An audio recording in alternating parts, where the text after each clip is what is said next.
Good morning to all of you. Whether the slide is visible, anybody else please respond. Hello? Parangan? Yes, sir. Yes, sir. Okay. So now let's continue. So last class we have discussed about this fundamentals of integration testing. So we have discussed there are three important types of integration testing techniques. One, decomposition technique. Two, call graph based technique. Three, path based testing. Under decomposition based testing, we have seen top down approach, bottom down approach, and big bang approach. So today we will discuss the other two remaining types of integration testing techniques. They are call graph based testing and path based testing. Okay. Let's first see about call graph based integration. So um, um, in the last class when we have discussed this decomposition based integration testing, it was assumed that the integration testing detects bugs which are of type structural types.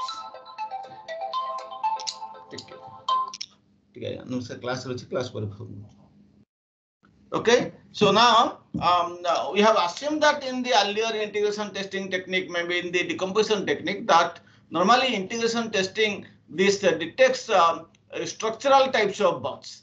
But you know there are some other behavioral nature is there. So some behavioral bugs might also be there in the programs. So however, it is also important to detect some behavioral bugs or the behavioral bugs present in the program. If so, how can do it? If you can refine the functional decomposition tree, last class I have already told you the example of decomposition tree. So if you can somehow refine the functional decomposition tree into a form of a module calling graph, if you can transform the functional decomposition tree into a module calling graph, then probably we are moving towards detecting what behavioral testing or behavioral bugs. Okay. Then we are moving towards behavioral testing at the integration table level, and we can detect the behavioral bugs. So these behavioral bugs can be detected with the help of a call graph. This can be done with the help of a call graph, and this call graph was given by Jorgensen. Okay, so this can be done with the help of a call graph as given by Jorgensen. Now let's see what is a call graph. Any graph means there will be some nodes and edges. So a call graph is a directed graph where some nodes are there and some edges are there. The nodes represent what?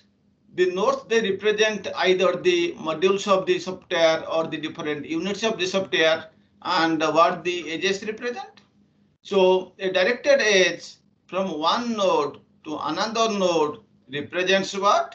It represents the fact that one module has called another module. So when module A is calling module B, we have to add an edge from module A to module B.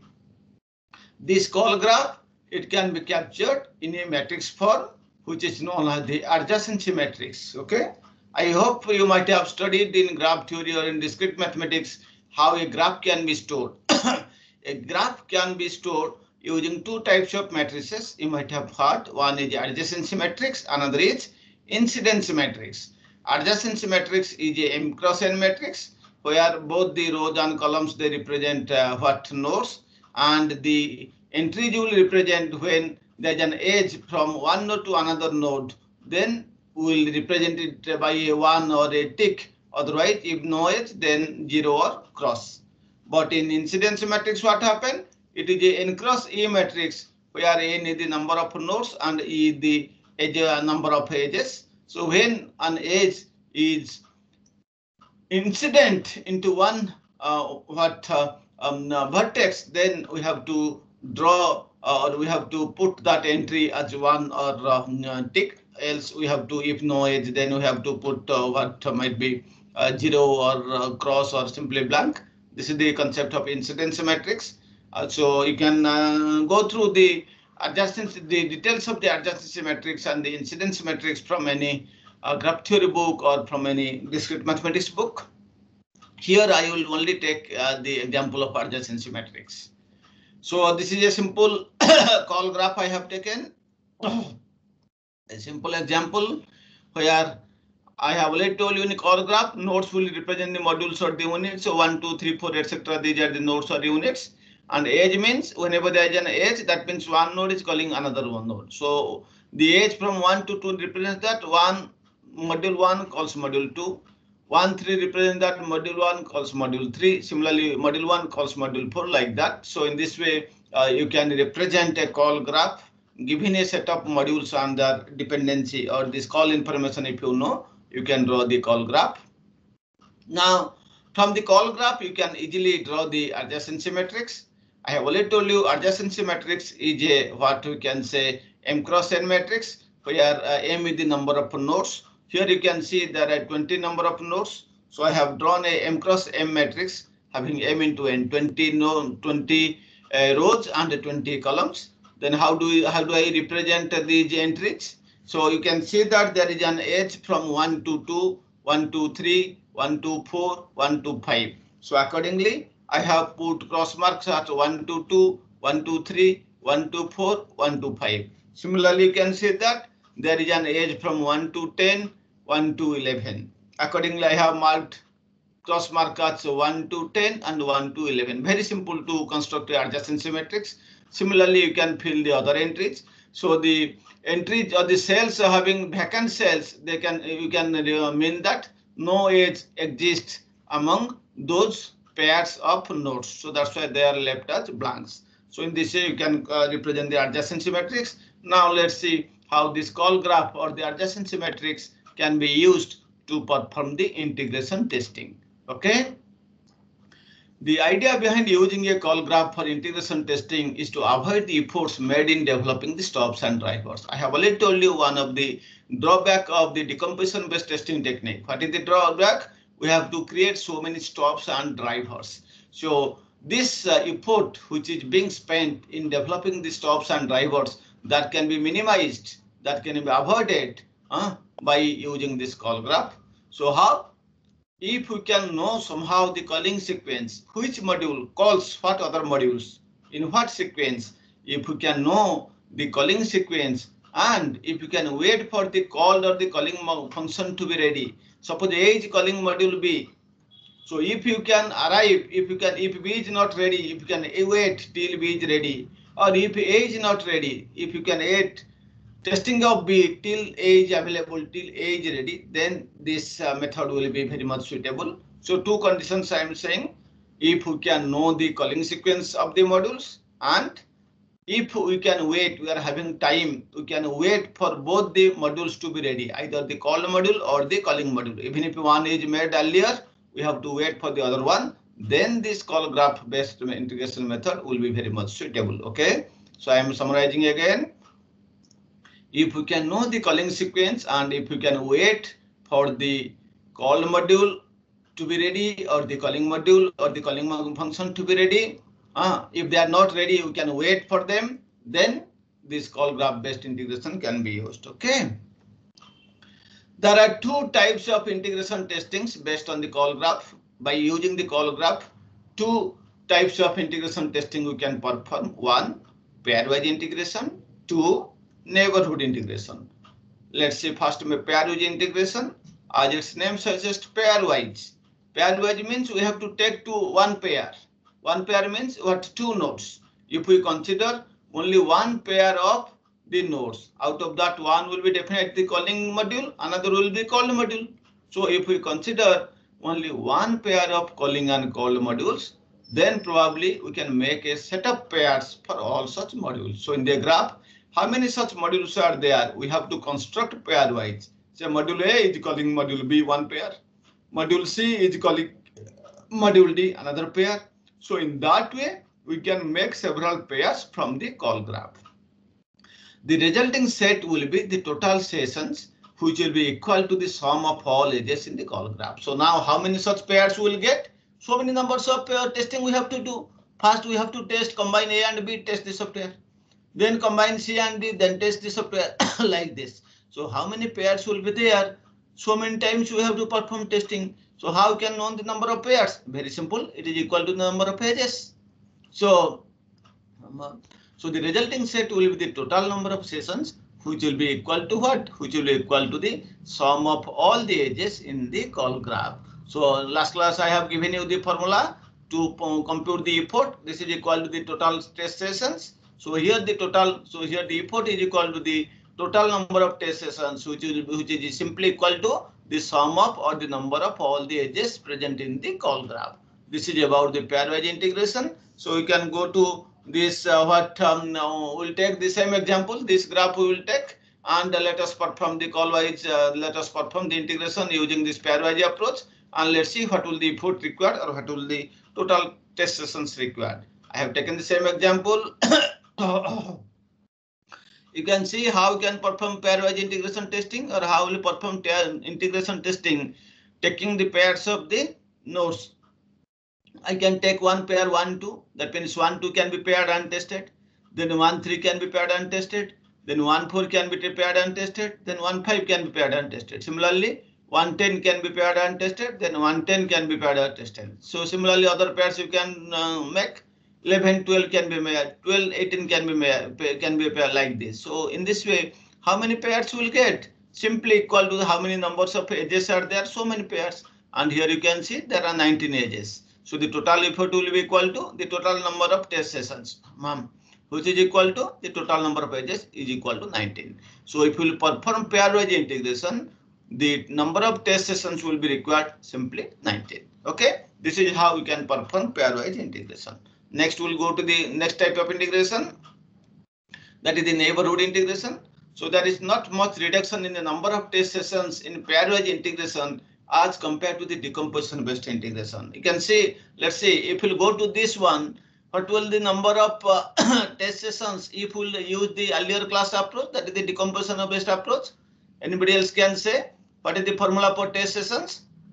Total number of nodes minus leaf nodes plus the total number of edges, isn't it? That was the formula for decomposition based testing, number of test sessions. So total number, please recall last class I have already told you, total number of test sessions is equal to total number of nodes minus the leaf nodes plus total number of edges. Here you can see how many total number of nodes are there, 20. How many leaf nodes? Count 1, 2, 3, 4, 5, 6, 7, 8, 9, 10. 10 number of leaf nodes.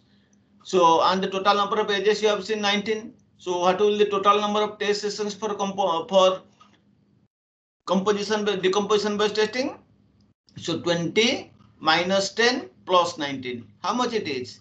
So it is coming to be 29, isn't it? 20 minus 9 minus 10 plus 19 coming to be 29. So if we will use decomposition based testing, then this number is coming to be how much? Total number of test sessions is 29. But if we use pairwise integration, the total number of test sessions required is 19. That means we will put less amount of effort. It is reduced, but it is not significantly reduced. It is only reduced from 29 to 19. This can further be reduced. That means the testing effort can be further be reduced. Let's see how we can reduce. There is not much reduction in the number of test sessions in pairwise integration as compared to decomposition based integration. For this example I have already taken. In decomposition based testing, it is coming to be 29, but in pairwise integration, the test session is required to be 19. No, reduced, but not too significantly, not satisfactorily it is reduced. It can be further reduced. If we consider the neighborhoods of a node in the call graph, then the number of test sessions may reduce. So instead of what we are doing here, we are considering all pairs. That's why we are getting what? A large number of edges, 19 here. So one solution is that if we can consider only the neighborhoods of a node for the integration in the call graph, then the number of test sessions can be reduced. So what do you mean by neighborhood? Neighborhood of a node is the immediate predecessor as well as the immediate successor of the node. So neighborhood of a node means what? Neighborhood of a node means it is the set of immediate predecessors as well as the immediate successors of the node. Okay, so how you can define formally? So neighborhood of a node can be defined as the set of nodes that are just one edge away from the given node. If you are considering one node, how many nodes are just present within a distance of one edge? They will construct or they will form the neighborhood of the given node. So neighborhood of a node can be defined as the set of nodes that are one edge away from the given node. So let us take the same example again. For node 1, you can see no predecessor, but how many successors are there? 2, 3, 4, 5, 11, and 10. So for 1, these are the successors. So its neighborhoods are just 2, 3, 4, 5, 11, 10. But if I can take number 5, what are the neighborhoods? So first, whatever is the predecessor? 1. And what are the successors? 6, 7, 8. So for 5, what are the neighborhoods? 1, 6, 7, 8. So I will make only this as a what group? 1, 5, 6, 7, 8. I will combine in one step. So this is 1. But if I will perform paired Bayes integration, how many testings we have to done? 1, 5 I will test. Then 5, 8, 6 will combine. Then I have to test.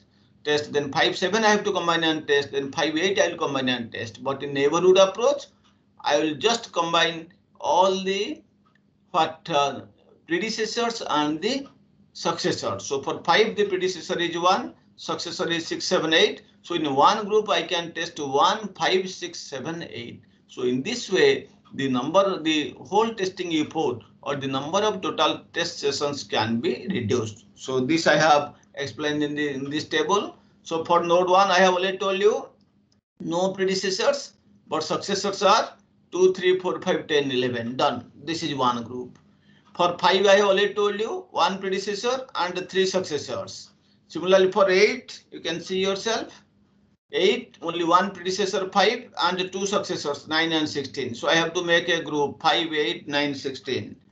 So for 8, 5, 9, 16. So similarly, you can compute the neighborhoods of all the nodes and accordingly you prepare the groups. Then you can perform the testing. So here I have not taken 2, 3, 4, 5.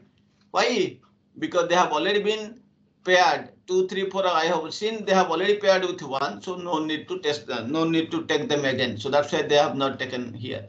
So in this way, you can find out the neighborhoods of each node and perform and then integrate them accordingly.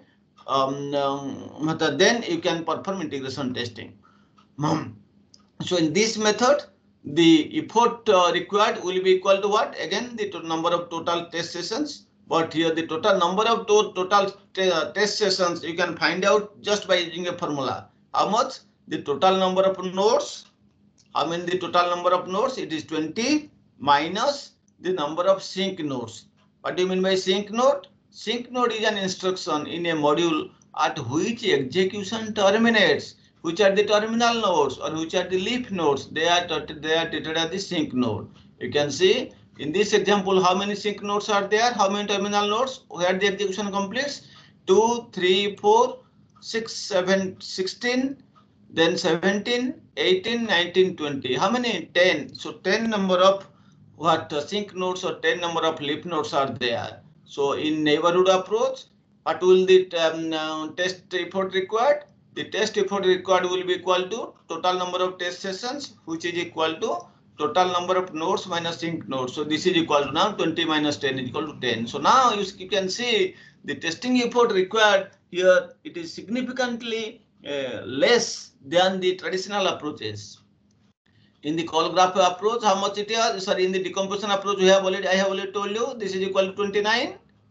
In pairwise integration, it is 19. And in neighborhood is 10, significantly reduced. The total number of test sessions is significantly reduced. So this is one of the best methods, neighborhood approach, for performing integration testing. Okay. Then we will go to the next last type of testing leg, that is the path-based integration. So in a call graph, when a module or unit executes, some path of the source instructions is executed, isn't it? When you are executing some module or some unit, what happens? Some path of the instructions, some path of the source instructions is executed. It is possible that In the path execution, there may be a call to another unit. That means the message can flow from one unit to another unit, from one module to another module. That's what I'm saying. It is in when you are calling different modules, it is possible that in the path execution there may be a call within the module or within the same unit, or there may be a call also from one unit to another unit. At that point, what happens? At that point, the control is passed from where? From the calling module or from the calling unit to the called module or to the called unit. This passing of control from one unit to another unit is important for integration testing. So when we will integrate the modules, we have to see also how control flows from one module to another module. We are definitely taking into account the control from within one module, but we have to also see how the control is passed from one module to another module. That we have to consider during integration testing. So it can be done with path-based integration. So this type of testing can be done with path-based integration. So in order to understand the path-based integration, we require to understand the following definitions. Number one, source node, very simple.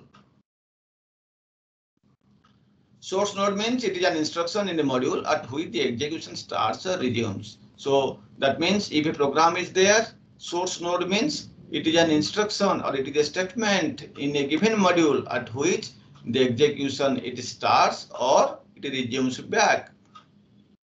So when this is when we are talking only one module, but when there are multiple modules, control is passed from one module to another module, then what is a source node? In that case, source nodes are the nodes where control is being transferred after calling the module. They are also called source nodes. So besides when there is one module, then where or the statement at which the execution starts or resumes, it is known as source node. But when there are multiple modules, then the nodes where the control is transferred, to which point the control is being transferred after calling the module, they are also called source nodes. Then the opposite is sync node. Sync node, it is an instruction in the module at which the execution terminates. So the statements at where the execution terminates in a given module, that is called sync node. It is an instruction in the module at which the execution terminates. The nodes from which the control is transferred are also called sync node. Please remember, while there are multiple modules, to which point control is transferred, that is also a source node. But similarly, when there are multiple nodes or multiple modules, the nodes from where the control is transferred, they are also called sync nodes. So where the control is transferred, that is a sync node. To which statement in another module control is transferred, that is called as a source node. What is a, I will explain through an example.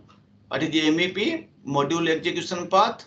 It is a path consisting of a set of executable statements within a module like in a flow graph. We have already seen CFG, control flow graph.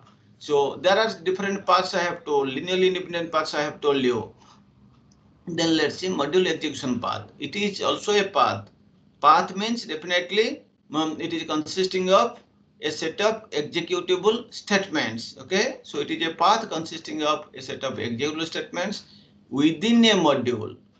Now multiple modules are considering. So it is a path consisting of set of executable statements within a module, just like we have seen in case of a control flow graph. Message that you are very much you have already known in C++ or Java. So message means when the control is transferred from one unit or one module to another unit or another module, then the programming language mechanism or then the programming language technology used to do is known as a message. This you already you know. For example, a function call, when you are calling a function, control is transferred from the calling function to the called function. So for example, a function call, in a function call we are using messages. That is, message is passed from one unit or from one module to another unit or another module. Similarly, path, I have already told you MEP. MEP is a path consisting of a set of executable statements within a given module. But path means it is a path consisting of MEPs and messages. I have already told you MEPs, I have already told you messages. So path means it is a path consisting of a number of MEPs and a number of messages. So what is the significance of this path? The path shows the sequence of executable statements. Okay, the path shows what? The sequence of executable statements. It also crosses the boundary of a unit when a message is followed to call another unit. So the path, it shows what? It shows the the path shows the sequence of the executable statements, and the difference is that this path may be across several modules. It also crosses the boundary of a unit when a message is followed to call another unit. So when you are one module is calling another module, this path, it also crosses the boundary of a module when a message is followed to call another unit. In other words, I can say that path is a set of MEPs and transfer of control, because messages means what? They represent the transfer of control among what? Among different units or different modules in the form of the messages. So this is what is a path. So last definition you will see path graph. So by taking those paths, if you can consider a set of paths, then you can form a graph. This is known as path graph. This path graph can be defined as an extended flow graph. You can say this is an extension of the control flow graph. It can be defined as an extended flow graph where the nodes represent MEPs. And what do the edges represent? The edges represent the messages. The edges are the messages. So simply, path graph is an extended version of the control flow graph where the nodes are MEPs and the edges are the messages. So it returns from the last call unit to the first unit where the call was made. So from which module you have first initially called, it may go to second module, then control may go to the third module, like that. But ultimately, the value will be returned to what? To the first called module, first calling module. So that's why it returns from the last call unit to the first unit or the first module where the call was initially made. So in the next slide, we'll see the messages are highlighted with some thick lines. We'll see how they are. We are representing. The simple example I have taken because I have to perform integration testing. So 3 units or 3 modules I have taken. Unit A, Unit B, and Unit C. Initially, from Unit 1 control passed to 2 and 3. Then these are messages across the modules. Then this control is transformed from node 3 to node 1 of unit B. Then it comes to the 2, then to 4. Then from module 4, the control is transferred to the first module of unit C. Then it calls 3. Then it calls 4. 4 calls module 5. And then control is returned now from 5 to node 5 of unit C to node 5 of unit B. Then control is transferred from 5 to 6. Then finally, the control is transferred, the message is transferred from node 6 of unit B to node 4 of unit A, and finally it terminates here. The control is passed from node 4 to node 5, and then it terminates here. This is how we have shown a path. It starts from 1, 3, then again 1, 2, 4, 1, 3, 4, 5, then again 5 of unit B, then 6, and then 4 and 5. So in this way, the thick line shows the path that I have already told you that in this graph, the messages are highlighted with thick lines. So these are basically controls, but the thick lines are the messages, which are these are the messages passed from one module to another module. They may also come across. They may also come across the different modules. In this way, we have seen that this is a path. Now let's see how does it help in integration testing. How we can perform integration. So let us explain all those definitions that I have already told you. So for unit A, what are the source nodes? So source node definition I have told you, where the execution starts or resumes, as well as where the control is being transferred after calling the module. So let's see first. First, let's see where the execution starts or resumes. For unit A, you can see unit A where the control starts from 1. So this is one source node. What is the other definition? Other definition says that where the control is being transferred after calling the modules. Okay. So now you can see that 1 calls 3, then 3 calls 1, like this. Finally, where the control is reaching, it is coming from node 6 of unit B to node 4 of unit A. So 4 is another source node. So I have already told you, for unit A there are two source nodes, 1 and 4.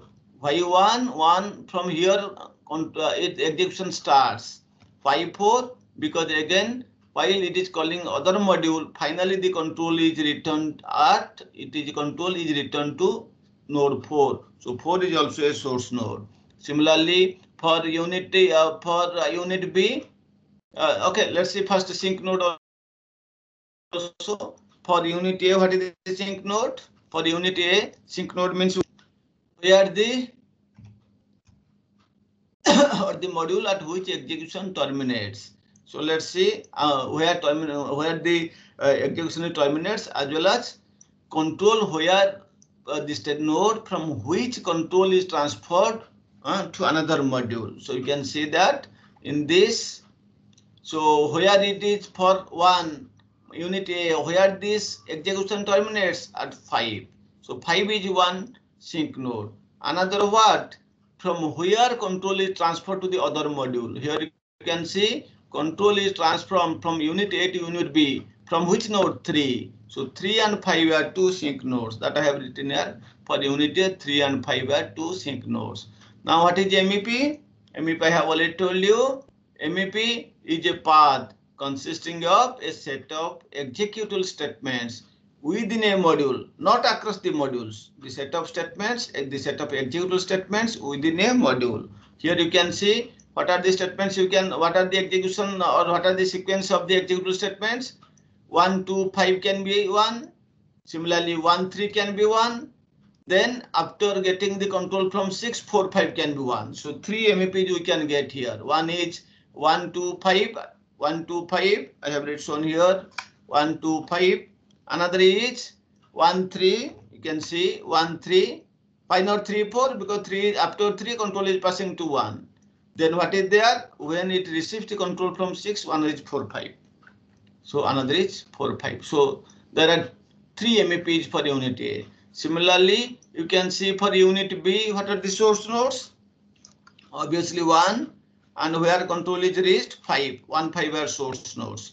What are the sync nodes? 1 is 6, and where control is transferred from 4, control is going to 1. So 4, 6 are the sync nodes I have written. Then what are the MEPs? MEPs you can see, you can look at here. One is 1, 2, and 1, 2, 4. Another is 1, 2, 3, 5, 6. And another is after getting the control, after the control is returned, 5, 6 is another one. So 3 there are 1, 2, 4, 5, 6, 1, 2, 3, 5, 6, isn't it? So these are 3 MEPs. So similarly, you can find out the MM path details, like what are the source nodes, what are the sync nodes, and what are the MEPs for the last unit, that is unit C. Okay. So now we have found out the MEPs. Now what you can draw? You can easily draw a MM graph, MM path graph. What is the MM path graph? I have already told you. It is defined as what? It is defined as an extended flow graph where the nodes will represent the MEPs and edges will represent what? Messages. So let's see. We have to now consider the MEPs at the nodes. Let's see how many MEPs are there. We can go to this. In unit 1, 3 MEPs, MEP A1, MEP A2, MEP A3, like this. I have put like this: MEP A1, MEP A2, MEP A3. Similarly, 3 MEPs for B, MEP B1, MEP B2, MEP B3, and there are 2 MEPs for C. Those are MEP C1, MEP C2. So nodes we have drawn. Then what are the edges? Where the control is flown. So you can see that what is MEP A2, you can see 1, 3. Look at here. MEP 1, 3, MEP 2 is 1, 3. From here, where control is passed? To 1, 2, 4. Because from 3, control is transferred to 1. And then control will be passed within the module B. First 1 to 2, then 2 to 4. So what I should do? I have already told you 1, 3 is 1 MEP. What is that MEP? 1, 3 represents MEP 1, 2. And what is 1, 2, 4 of B? There is one more MEP. 1, 2, 4 is B1. That means there should be an edge from MEP A2 to MEP B1. That's why I have added an edge from MEP A2 to MEP B1. Then from what is B1, I have already told you. B1 is in 1, 2, 2, 4. 1, 2, 4. Then from where the control will go? It will go to module C. C means it is 1, starting node is 1. Then it will go to here 1, 3, 4, 5. This is one MEP. So 1, 3, 4, 5 is which MEP? You can see 1, 3, 4, 5 is MEP C1. That means there will be an edge from MEP B1, which represents 1, 2, 4 to MEP C1. That is 1, 3, 4, 5. So you see MEP B1 to MEP C1. So I have added an edge from MEP B1 to MEP C1.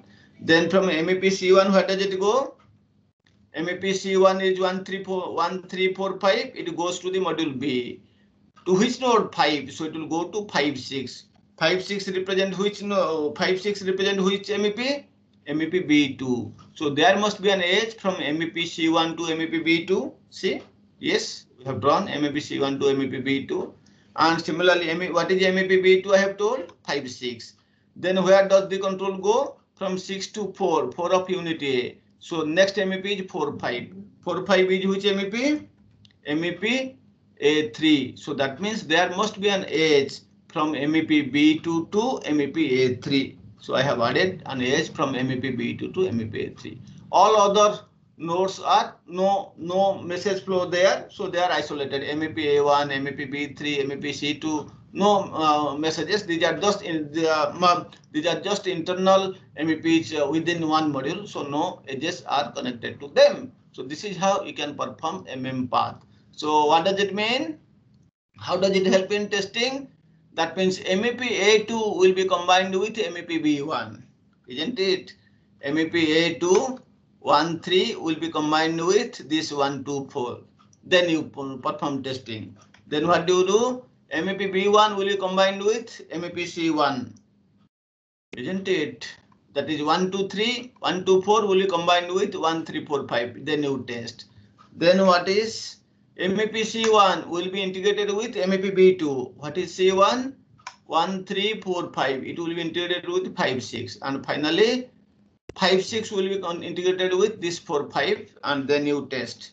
So MEP B2 will be combined with, will be integrated with MEP A3. Then you perform integration testing. That means modules 5, 6 of nodes 5, 6 of unit B will be integrated with units 4, 5 of module A or unit A. Then you perform integration testing.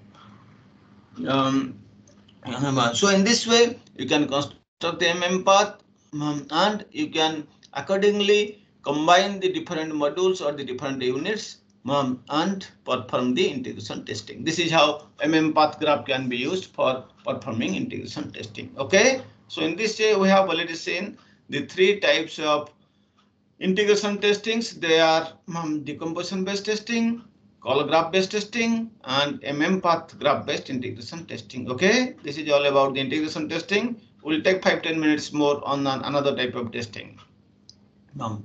This type of testing is called function testing.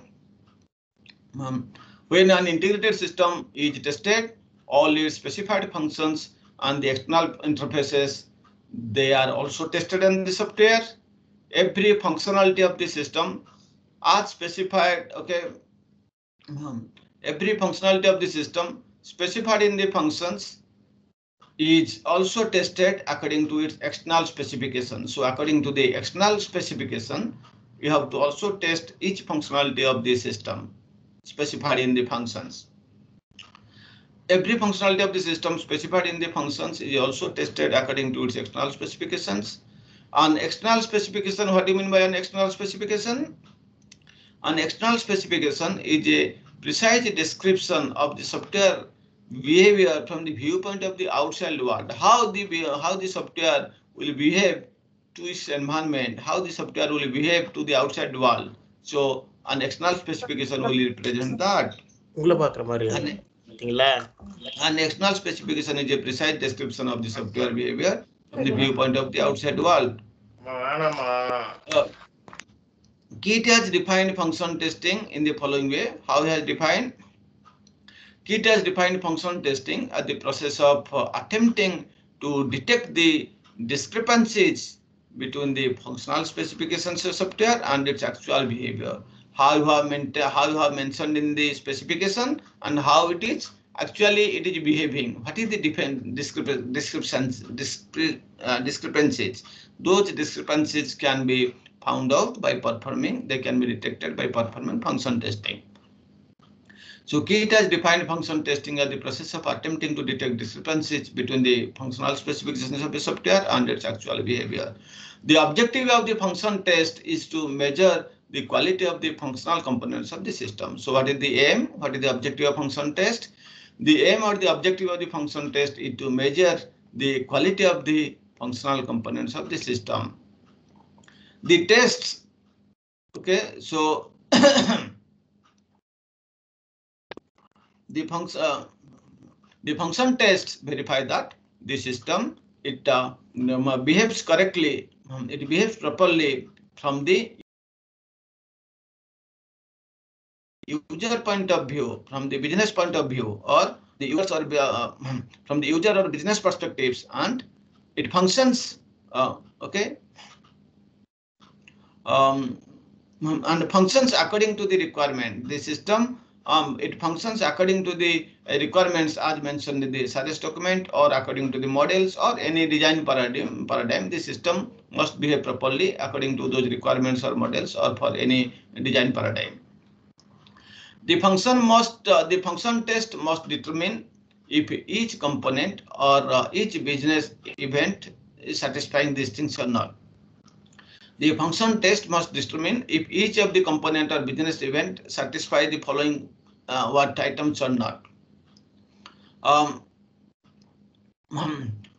Each component or business event must perform in accordance to the specification. What you have mentioned in the SRS document, it must behave accordingly. It must perform its job.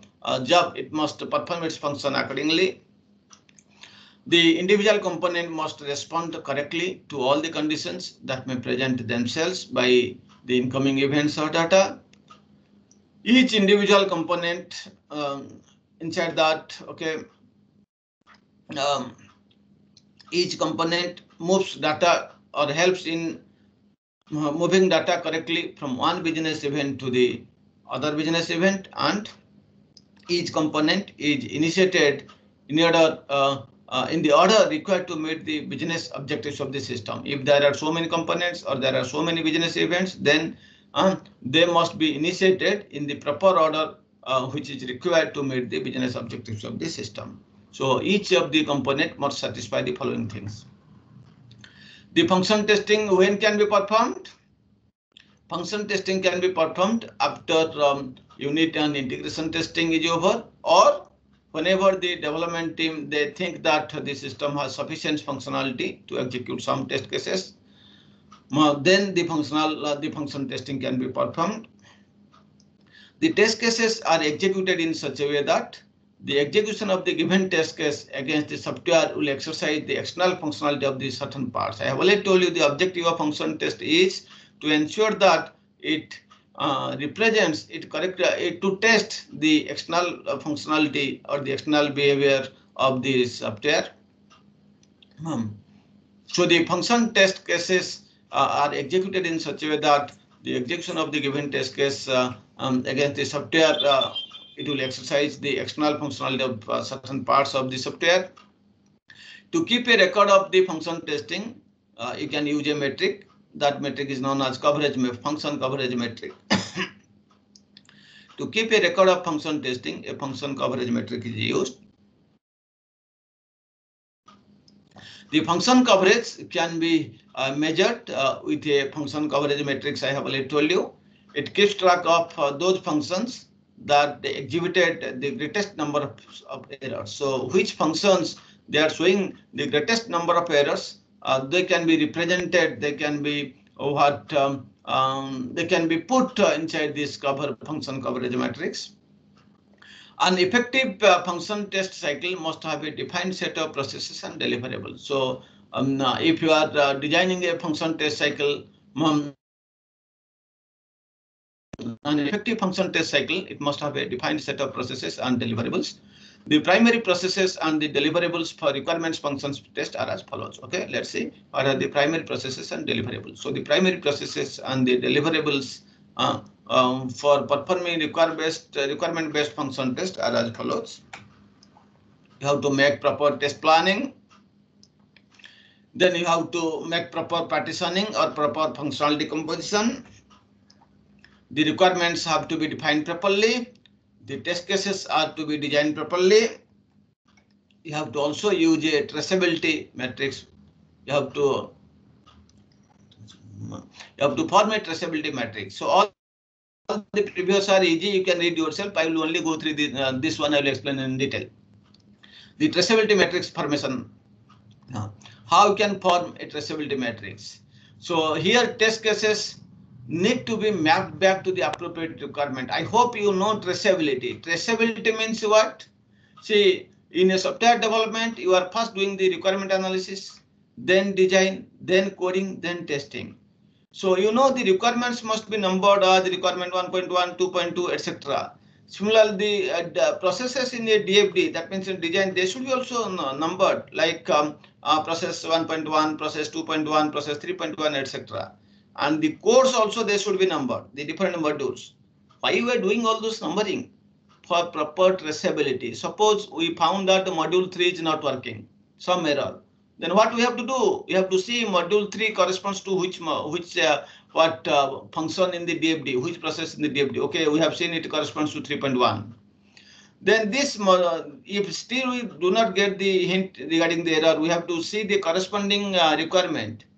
That means what is the corresponding requirement number for this module 3.1? So we have seen that, okay, 3.1.1 of the requirement, it is present in the SRS document. This corresponds to the process 3.1. So we have to go back. So this process of tracing back from coding to design to requirement specification is known as traceability. So we can perform traceability. So you can perform traceability if you can construct a traceability matrix. Test cases need to be mapped back. Similarly, we can go back from testing to coding. Which test cases are intended for which module or which module of the code? The test cases need to be mapped back to the appropriate requirement. For this, a function coverage matrix is prepared.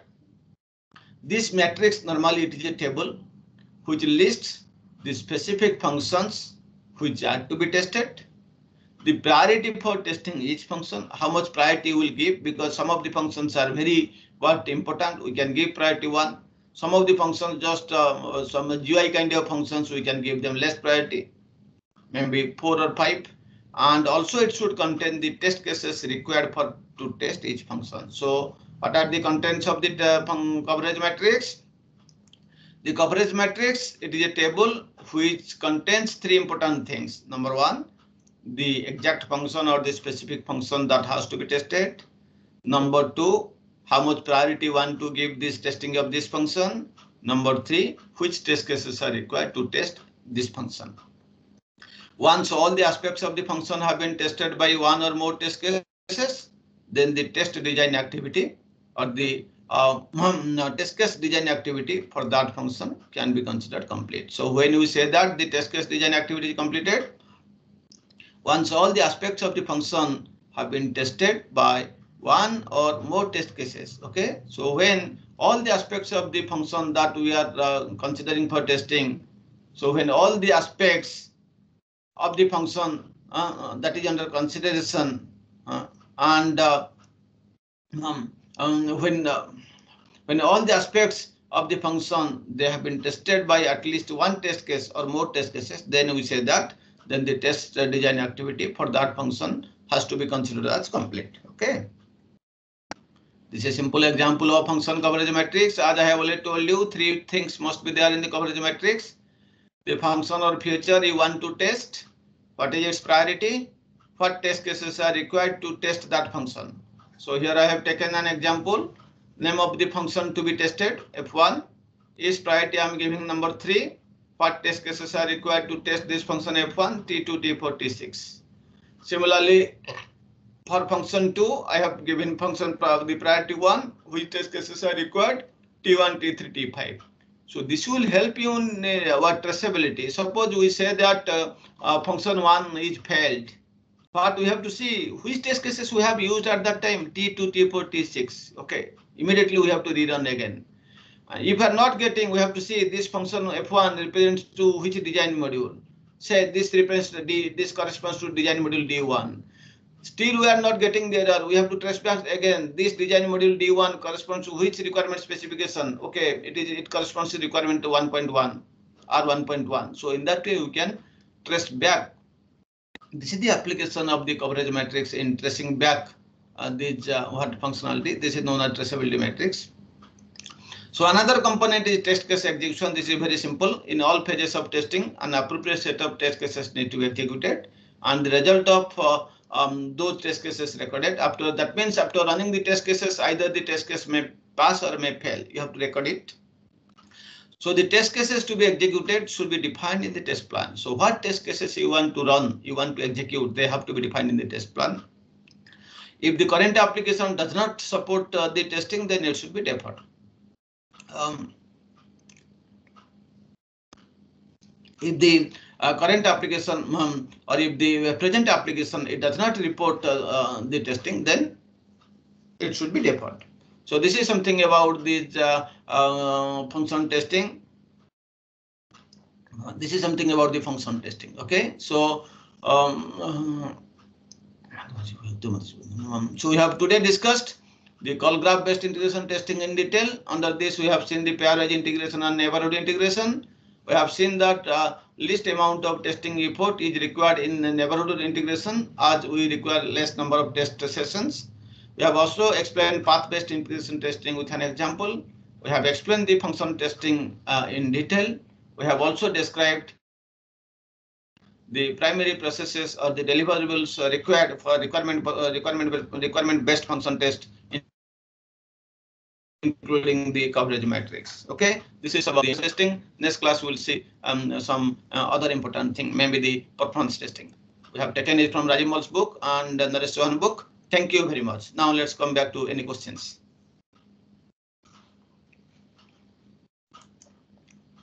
Any questions, please?